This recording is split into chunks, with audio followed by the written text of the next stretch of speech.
Hello everybody, welcome to Crafty Soup. My name is Misty. As part of the design team over at the Counterfeit Kit Challenge, I am working on a second kit for this month. If you haven't seen my main kit build, go ahead and check that out in the links. This time I am doing a mini kit, and rather I'm actually going to do a page kit. So here's the inspiration that we're building our kits off of this month. So let's go ahead and get started with where I went with this little mini/page kit build. I will be building this page kit and I will also put it to use, so make sure you watch the whole video to see that process as well. Now I will admit I had a head start on this page kit build because I found this bin of supplies that was left over from a previous layout that I had done, and I realized there were 2 extra photos in this pile of things that I was just going to put away, but I decided this can be the basis of my page kit. And since the original layout had an autumn theme to it, and that was our inspiration piece for this month, I'm going to go ahead and work with this. Now I did need to add a base paper to this, so I just grabbed a simple wood grain, and in the end it's not going to show a lot, and I knew that as I was going into this process, so I chose my least favorite wood grain. And then from those scraps of paper I had left, I flipped the sides front and back to see which sides I wanted to use, and I went ahead and firmed up my choices there. And I did go with the plaid from the inspiration piece. I chose that photo paper because these 2 pictures are actually selfies, and then support patterns for the rest of the layout.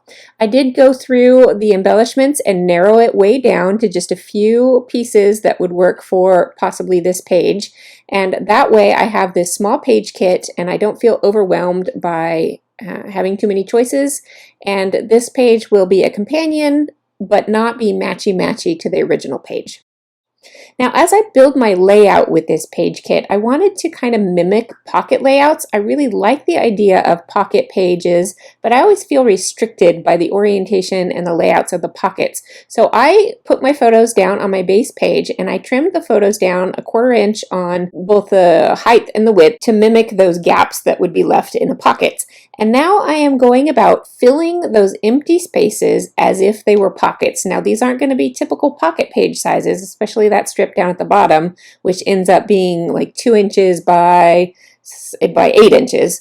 And each of these quote-unquote pockets that I fill with patterned paper, I will trim those down also 1/4 inch height and width. So that plain cardstock, I started off as a 4x6 to match the photo above, and then I trimmed it down by 1/4 inch height and width. And then the 2 narrow pockets around the second photo are just the rest of the math. So the vertical cardstock there is 4 inches wide, and my secondary photo to the right of that is 6 inches wide, and so that leaves me a 2-inch strip for the rest of the page.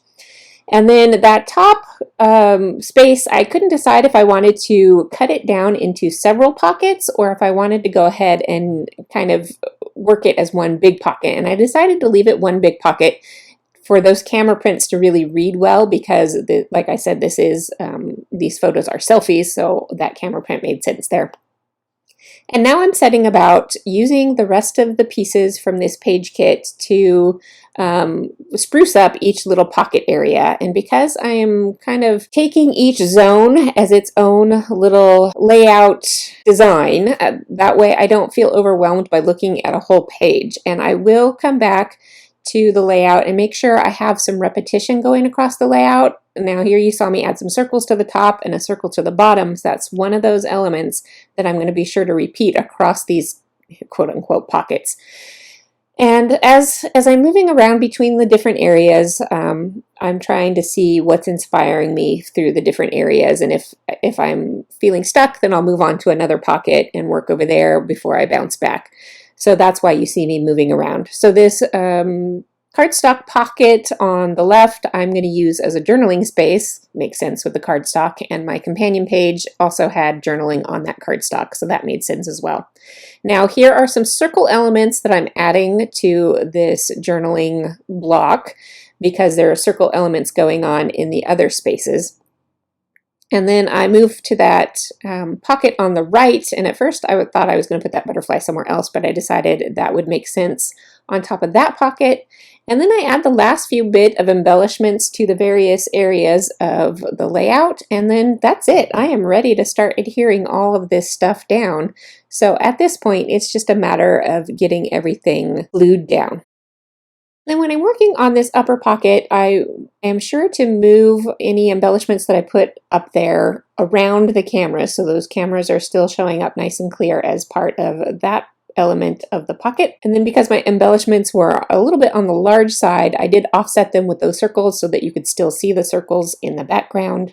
And here I added some hearts to my photo, so I went ahead and added a heart over onto that right hand pocket area. And then here's where I'm making sure I have a little bit more repetition. So my journaling block has this blue pattern, and I'm going to add that blue pattern down to my bottommost pocket. And then that is also a flag banner on my uppermost pocket. So that creates a bit of a visual triangle going on there, both with the circles and with the blue. And then I'm going to repeat the same thing with that plaid print. I'm going to create 3 spots for that plaid to repeat itself as a part of the visual triangle, and then that satisfies my need to have each pocket be its own thing and yet still coordinate together with the other pockets. So I hope you got something useful out of this, whether it be about building a simple page kit or about using a page kit to create a pocket style layout outside of the pockets. If you got something helpful out of this video, I would appreciate it if you would give it a thumbs up. That does help the YouTube algorithm get my videos to more people, and I appreciate that very much. I've got plenty more videos coming up this month. I will be back on Friday with my modified Freebie Friday video, where I will share both a scrapbook sketch and an SVG cut file and show you some of the ways that I use those and then offer them to you for free downloads. And then on Saturday, I will have a scrapbook layout process video using my main counterfeit kit for this month. So I do hope you'll subscribe and come back and join me then. I'll see you next time.